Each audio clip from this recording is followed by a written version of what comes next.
Bonjour à tous. Je suis heureuse aujourd'hui de recevoir Céline Ovette, qui est naturopathe.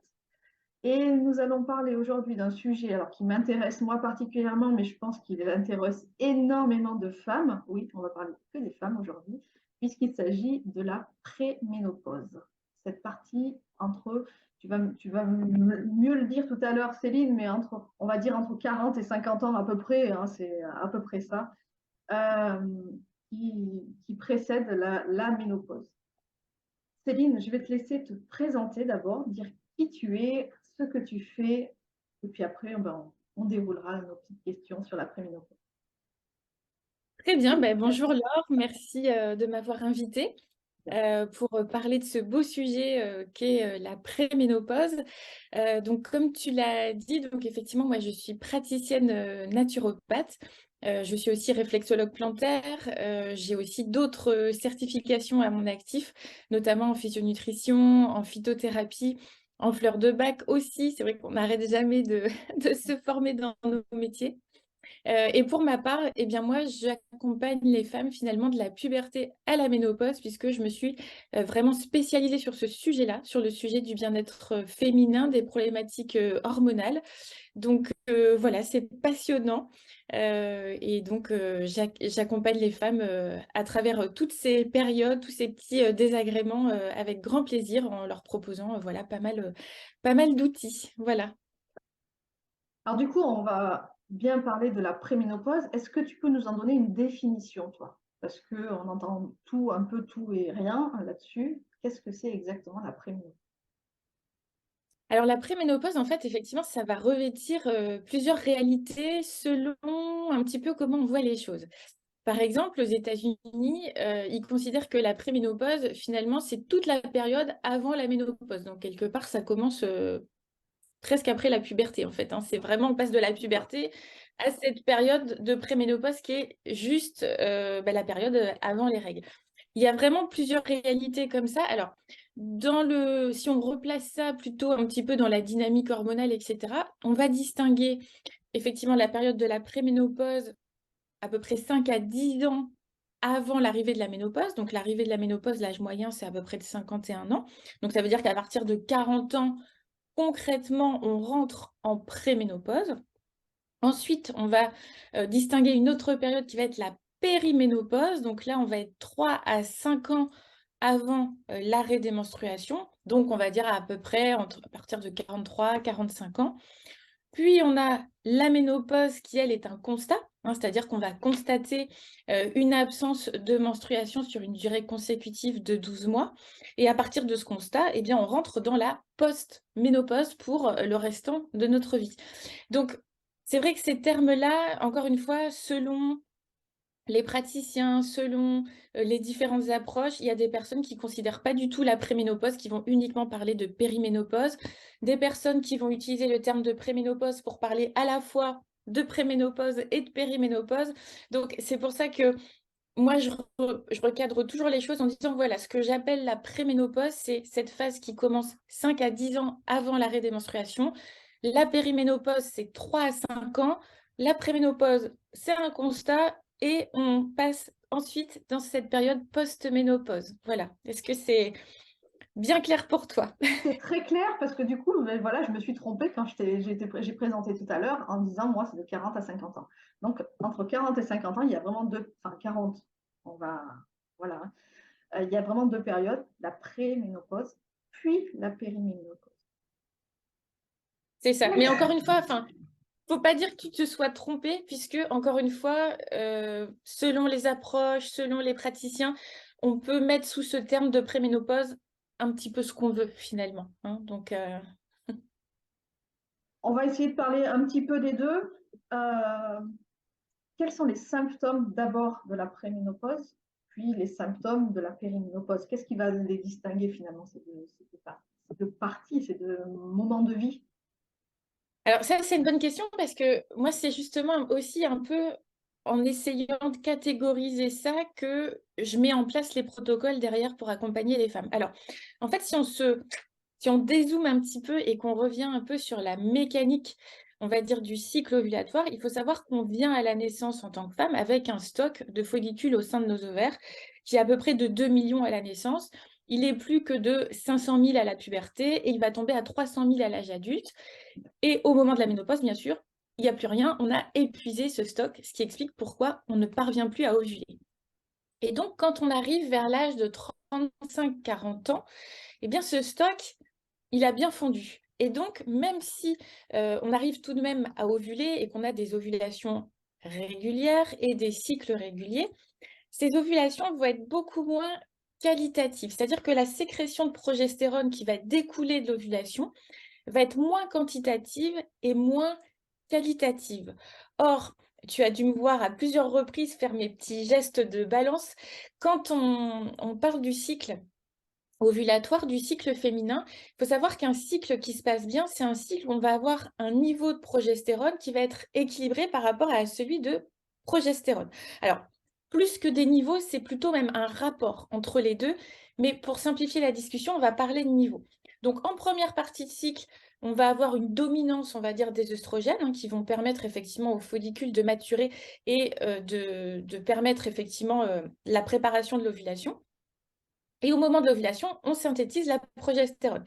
Et donc, un cycle qui se passe bien, c'est un cycle dans lequel on va avoir des œstrogènes équilibrés par rapport à la progestérone. Pourquoi?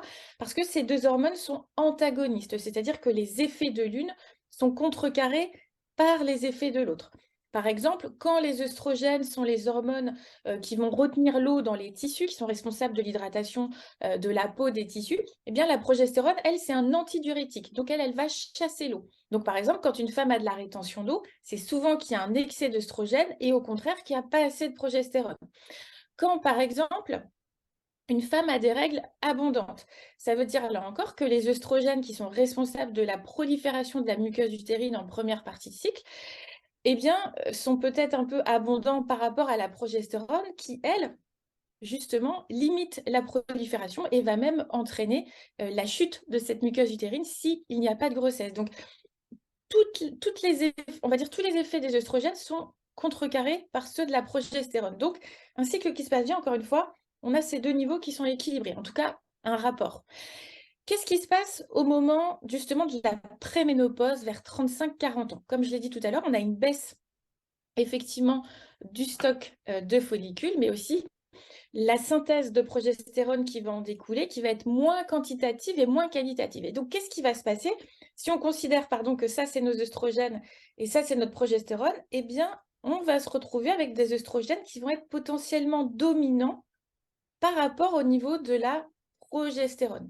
Et comme les œstrogènes, ce sont des hormones prolifératives, eh bien, on va avoir particulièrement des règles qui peuvent être plus abondantes, mais aussi des tensions dans les seins, voire on va prendre une taille de bonnet parce que les œstrogènes stimulent la glande mammaire. On peut avoir des kystes au niveau des seins, mais aussi des fibromes, des polypes au niveau utérin, tout ce qui va être plus plus. Et à l'inverse, la progestérone, donc, elle a des effets physiques, mais elle a aussi des effets sur le psychisme. La progestérone, c'est une hormone qui est très relaxante, très apaisante. Donc, on va aussi avoir des troubles de l'humeur, un sommeil de moins bonne qualité, de l'irritabilité.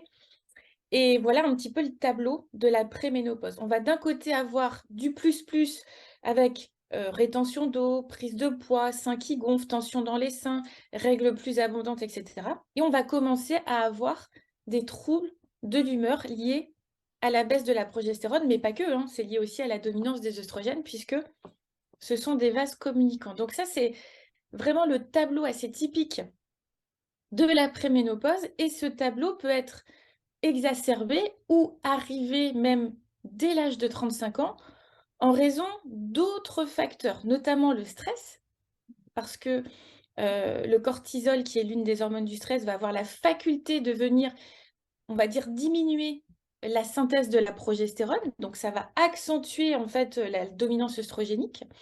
On peut avoir aussi l'impact des perturbateurs endocriniens qui vont particulièrement mimer l'action de nos œstrogènes.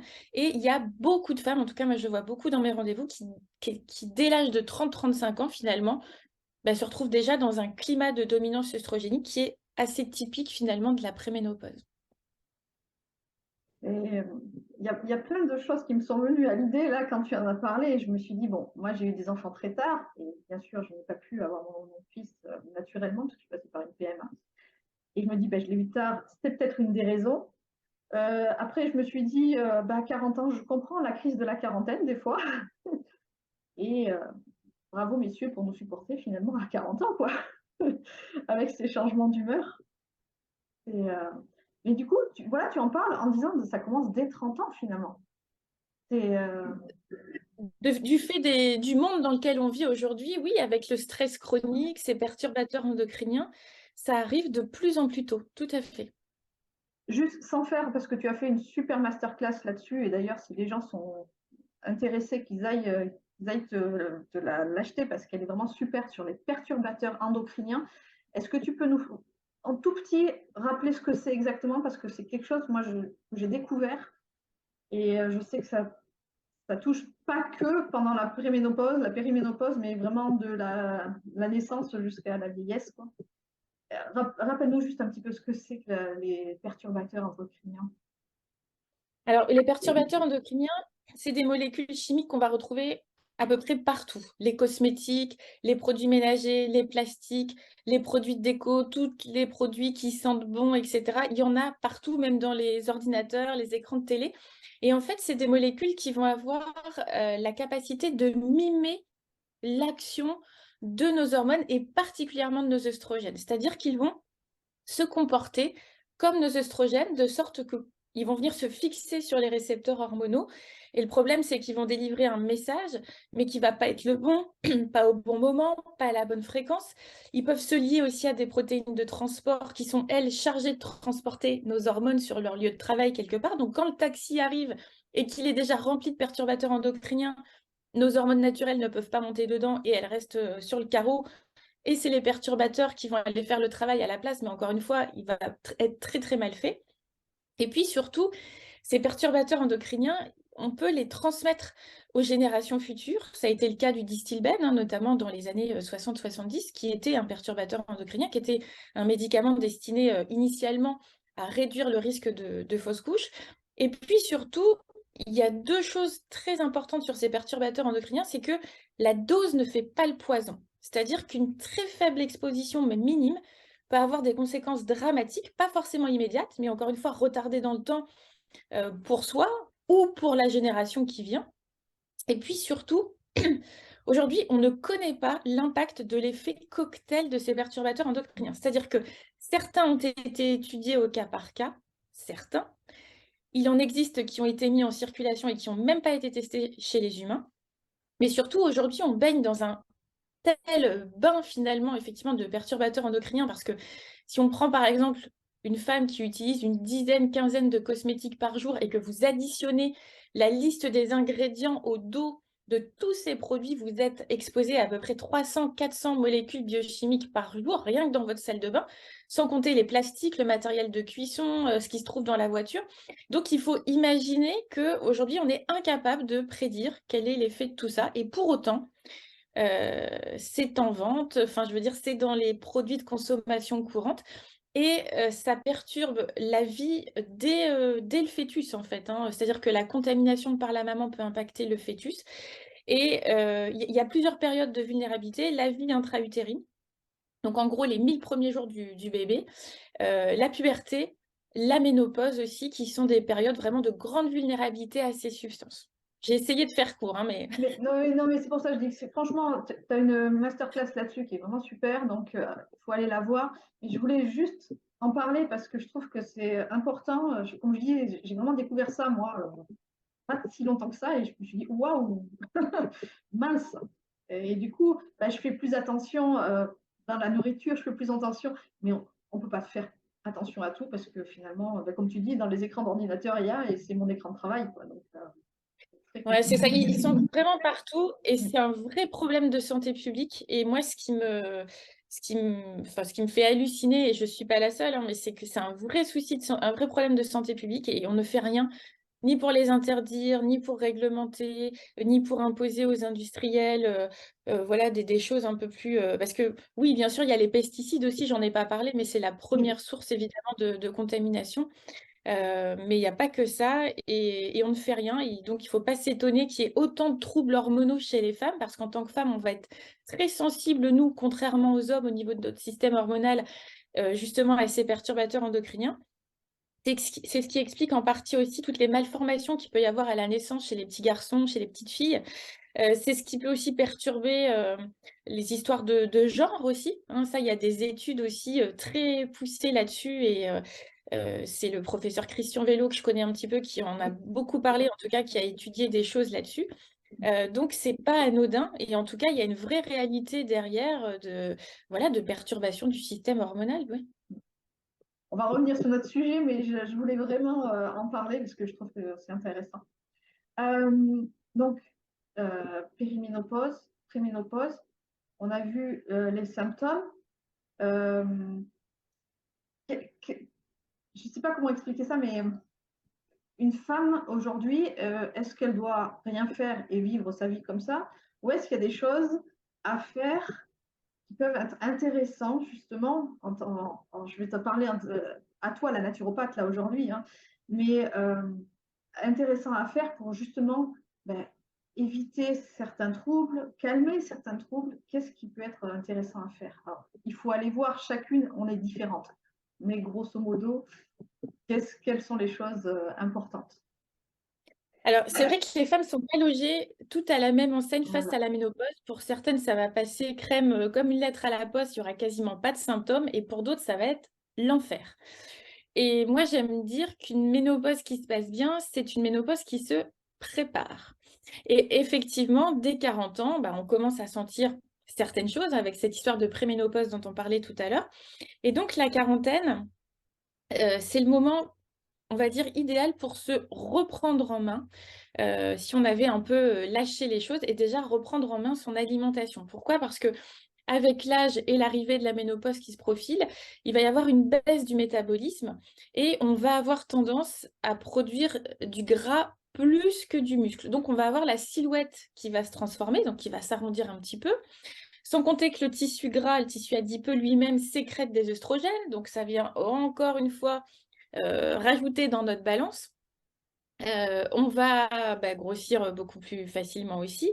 On va avoir tendance à perdre du muscle. Donc là aussi, hein, c'est pas forcément très bon parce que c'est important de conserver une bonne masse musculaire aussi pour bien vieillir, en tout cas pour prendre de l'âge. Donc l'assiette, c'est vraiment primordial. Et je vois beaucoup de femmes qui s'affament pour essayer de perdre du poids. Et en fait, l'idée, c'est pas de manger moins, mais d'essayer de manger mieux. Donc il y a vraiment l'alimentation qui est le premier pilier.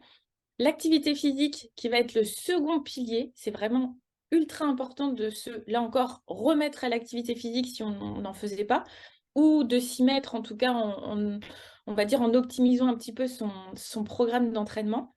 La gestion du stress, donc là aussi, gros sujet.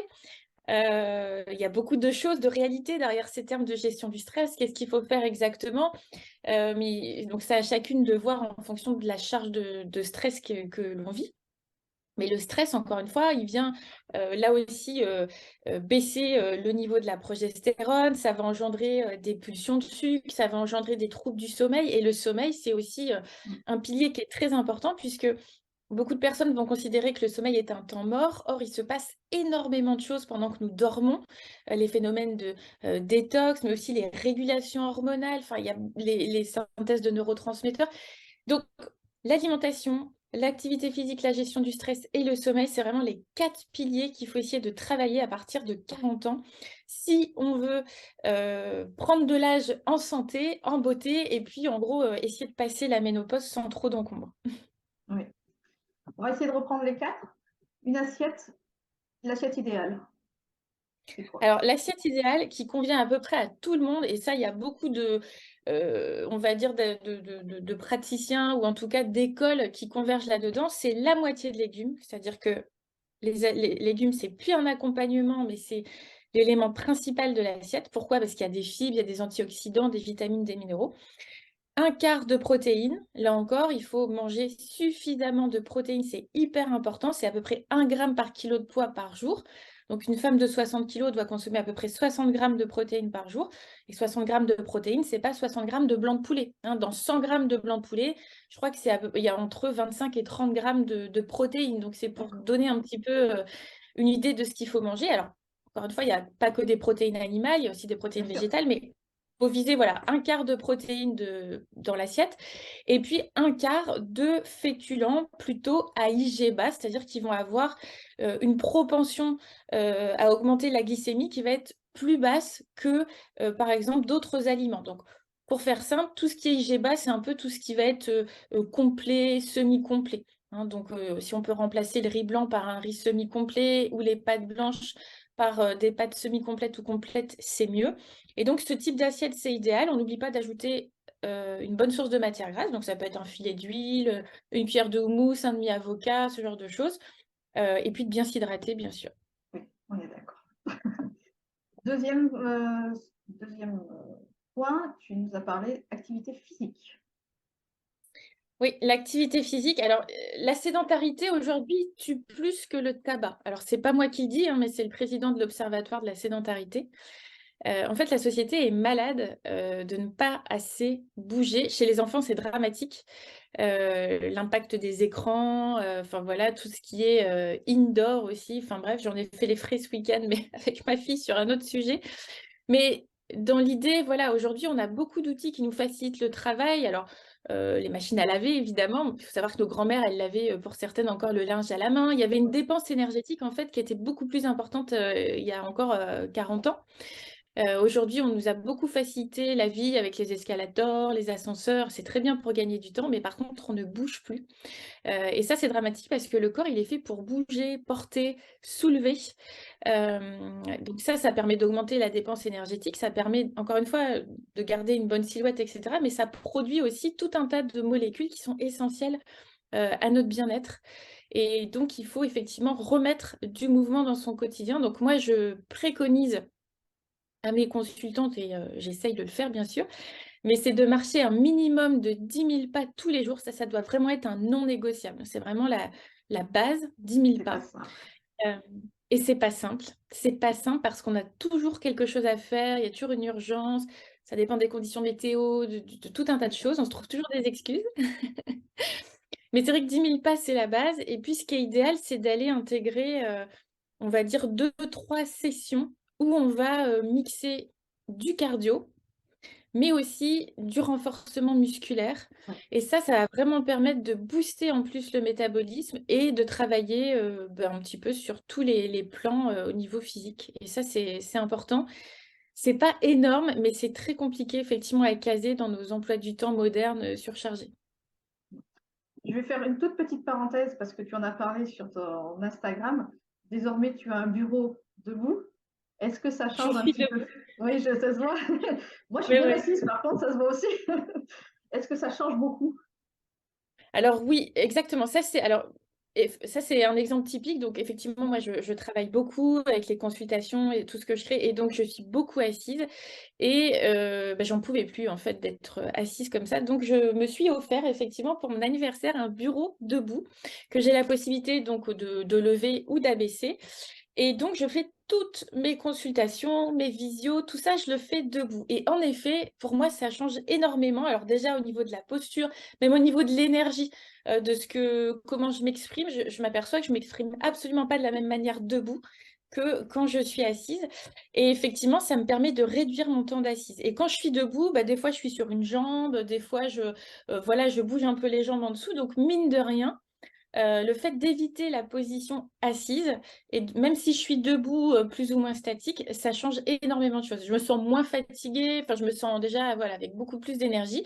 Et on peut ajouter à son bureau, et ça, ce sera probablement l'étape 2, un tapis de marche qu'on peut Oui. glisser sous le bureau ou un petit vélo où on pédale. Aujourd'hui, il y a quand même pas mal de systèmes. Il y a aussi beaucoup d'entreprises qui proposent ce type de bureau, puisque parmi mes consultantes, on en parle beaucoup parce que souvent elles voient que je suis debout.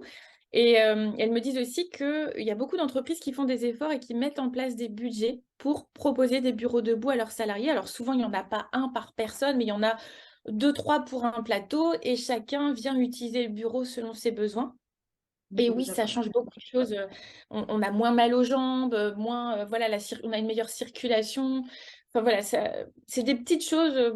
Voilà, on fait comme on peut pour essayer Mais on va dire, complètement. d'améliorer. Mais j'aime bien ce petit tips que tu nous as présenté. Et donc là, aujourd'hui, ben, moi, j'ai mon bureau, mais c'est quelque chose qui tourne bien dans ma tête. Donc, tu nous as parlé alimentation, exercice, gestion du stress. Quels Alors, sont gestion du stress. Ouais, ça, c'est un gros sujet Oui, parce que là aussi, aujourd'hui, on se prend des stress de partout. ouais, Les notifications, les mails, d'autant plus qu'avec le télétravail, il n'y a plus du tout maintenant de séparation entre le travail et la maison. Mais aussi, on peut parler des bouchons, des temps de route, hein, des transports en commun qui, voilà, dans certaines villes, c'est quand même la galère d'arriver à l'heure au bureau, etc. Donc, tout ça, ça crée énormément de stress. Et en fait, le stress, c'est un mécanisme d'adaptation face à un danger réel ou supposé. Donc, c'est un mécanisme finalement qui nous permet de réagir face à un danger et potentiellement de nous sauver la vie. Hein, puisque en un millième de seconde, on va se mettre à courir sans réfléchir ou à adapter son comportement. Et ça marche aussi pour voilà, que ce soit un vrai stress. Vous traversez un passage piéton, une voiture vous fonce dessus, bah, vous n'allez pas réfléchir, vous vous mettez à courir.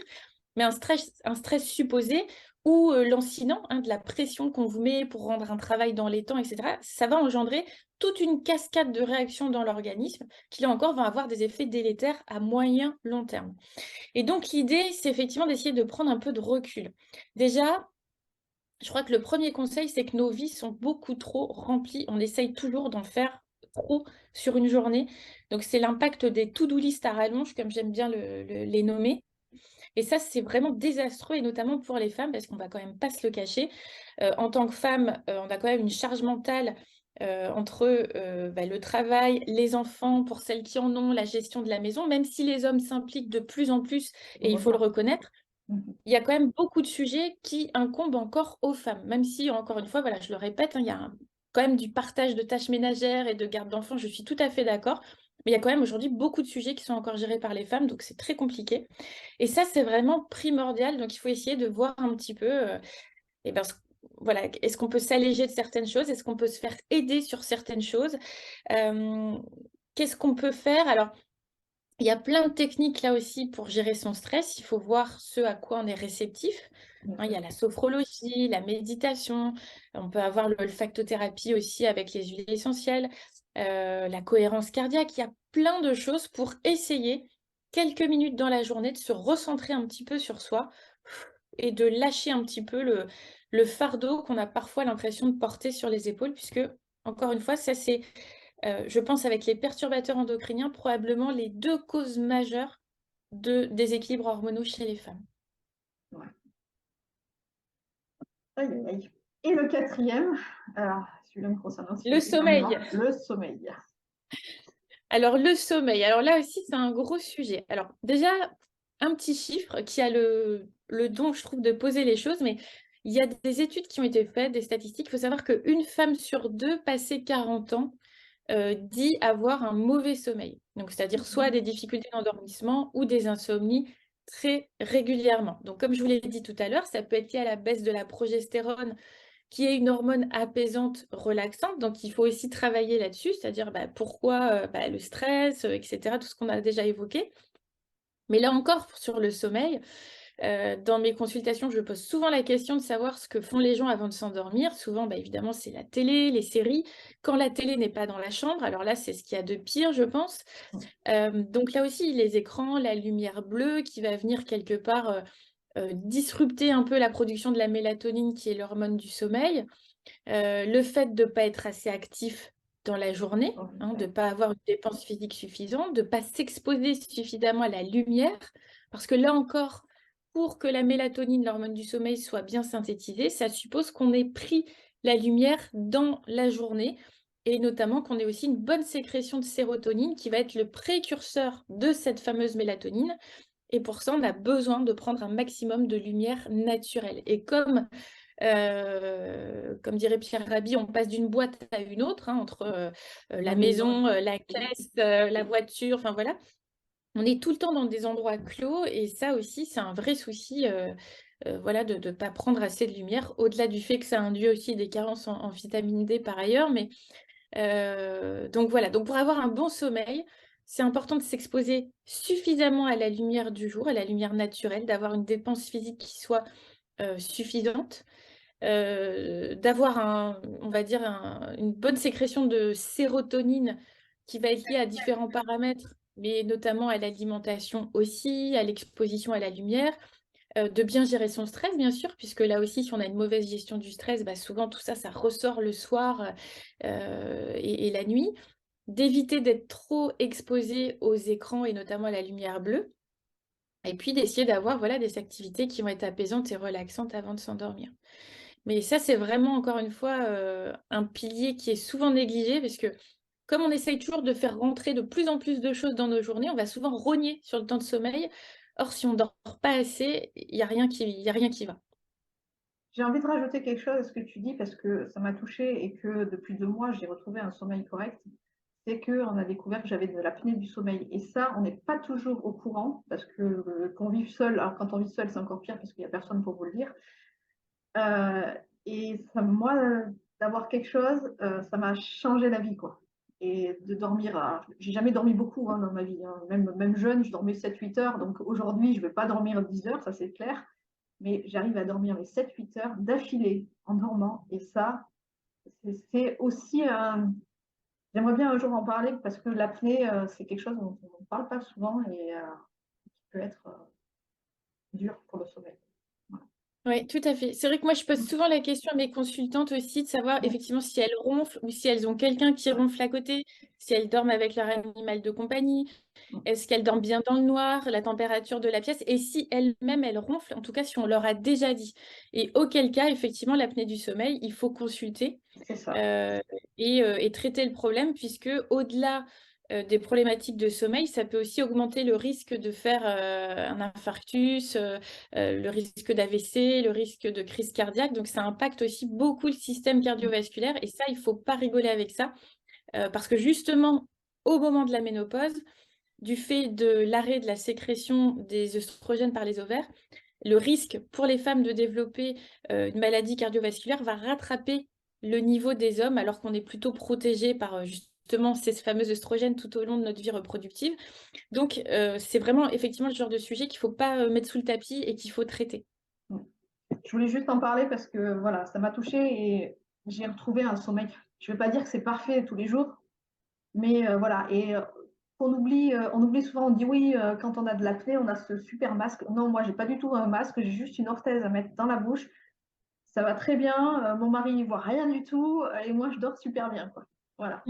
Et, en 2 jours, je me suis adaptée et maintenant, voilà. Et ce week-end, je sais que je vais voir des copines. J'ai pas peur de ronfler. Je ne ronfle plus. Alors Céline, je vais juste rappeler, donc on a parlé de cette période qui concerne la préménopause et la périménopause, on va dire 40, 45 ans, 45, 50 ans, à peu près, hein, ça dépend des femmes et voilà, ça dépend de chacune. Les choses à faire, meilleure alimentation, meilleure gestion du stress, de l'activité physique à reprendre, les fameux 10 000 pas par jour, ça c'est important, et un sommeil de qualité. Et je pense que si on fait ces 4 choses-là, déjà on arrivera vers la ménopause de façon beaucoup plus sereine, on va dire. Ah bah déjà, oui, c'est une grosse partie du travail qui est faite. Ouais. Ça devrait être la base d'ailleurs pour tout le monde, ces piliers-là, mais encore Oui, une fois, je du pense que fait de même nos... si on le fait dès le début, je vois ma fille, des fois je la fais marcher avec moi et c'est à 7 ans, c'est très bien aussi d'avoir un bon sommeil, une bonne alimentation, une bonne gestion du stress parce que ça commence petit. Petit. C'est ça. Et c'est vrai que c'est important de leur expliquer tout ça, parce que bah, eux, ils sont aussi voilà, la génération écran, etc. Donc, beaucoup de sédentarité chez les enfants. Donc, effectivement, plus on les initie tôt à ce genre de choses, et mieux c'est. Voilà. Céline, je vais te remercier vraiment pour ce moment qu'on a passé ensemble. J'ai ma petite dernière question à poser toujours. Est-ce que tu as un outil bien-être qui, toi, te fait du bien et dont tu ne te passerais plus? Alors, j'en ai plein. Ouais, c'est toujours le problème de Oui, choisir, mais c'est vrai que la marche, c'est... Enfin voilà, la marche, ça permet vraiment d'aller s'oxygéner la tête, ça permet...